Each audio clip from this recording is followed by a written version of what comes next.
मैं रिभा तिवारी उपस्थित हुई हूँ बहुत ही सुंदर भसुर का निरीक्षण का गाना लेकर के। आप लोग मेरे चैनल को सब्सक्राइब ज़रूर कर लीजिएगा और लाइक कमेंट करके बताइएगा कि ये गाना आप लोग को कैसा लगा। प्लीज़ आप लोग मेरा गाना पूरा सुनिएगा। तो चलिए हम आप लोग को गाना सुनाते हैं, भसुर निरीक्षण करने आते हैं तब का। तो चलिए आप लोग मेरे चैनल में बने रहिए और गाना का आनंद लीजिए।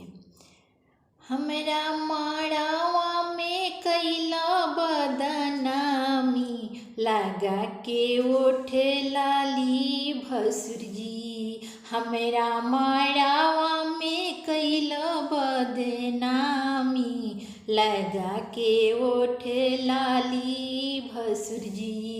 हमरा माड़ावा में कैला बदनामी, लगा के ओठे लाली भसुर जी। चुंदरी पुरान लैलो, पियरी उधार लैलो। चुंदरी पुरान लैलो, पियरी उधार लैलो। तू तो खाली लैलो सिंगरदानी, लगा के ओठे लाली भसुर जी। तू तो खाली लैलो सिंगरदानी, लगा के ओठे लाली भसुर जी। हमरा माड़ावा में कैलो बदनामी, लगा के ओठे लाली भसुर जी।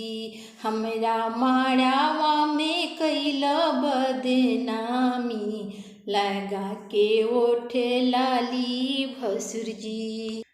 टीका उधार लैलो, नथिया पुरान लैलो।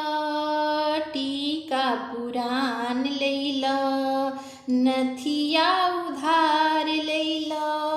तू तो खाली डिबा लैलो कान के बाली, लगा के ओठे लाली भसुर जी। तू तो खाली लैलो डिबा कान के बाली, लगा के ओठे लाली भसुर जी। हमरा माड़ावा में कैलो बदनामी, लगा के ओठे लाली भसुर जी। हमरा माड़ावा के कैलो बदनामी, लगा के ओठे लाली भसुर जी। हरवा पुरान लैलो, मंगलसूत्र उधार लैलो। हरवा पुरान लैलो, मंगलसूत्र उधार लैलो।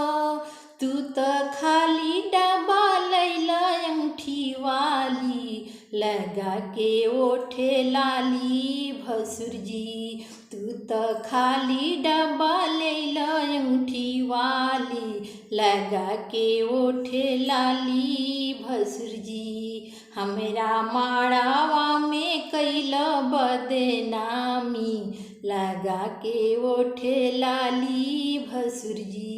हमरा माड़ावा में कैलो बदनामी, लगा के ओठे लाली भसुर जी। कंगन पुरान लैलो, डड़कस उधार लैलो। कंगन पुरान लैलो, डड़कस उधार लैलो। तू तो पायल लैलो सिलवर वाला, लगा के ओठे लाली भसुर जी। तू तो पायल बिछिया लैलो स्टील वाली, लगा के ओठे लाली भसुर जी। तू तो पायल लैलो स्टील वाली, लगा के ओठे लाली भसुर जी। हमरा माड़ावा में कैलो बदनामी, लगा के ओठे लाली भसुर जी। हमरा माड़ावा में कैलो बदनामी, लगा के ओठे लाली भसुर जी। अगर मेरा गाना आप लोग को अच्छा लगा है तो मेरे चैनल को सब्सक्राइब, लाइक, कमेंट जरूर कीजिएगा।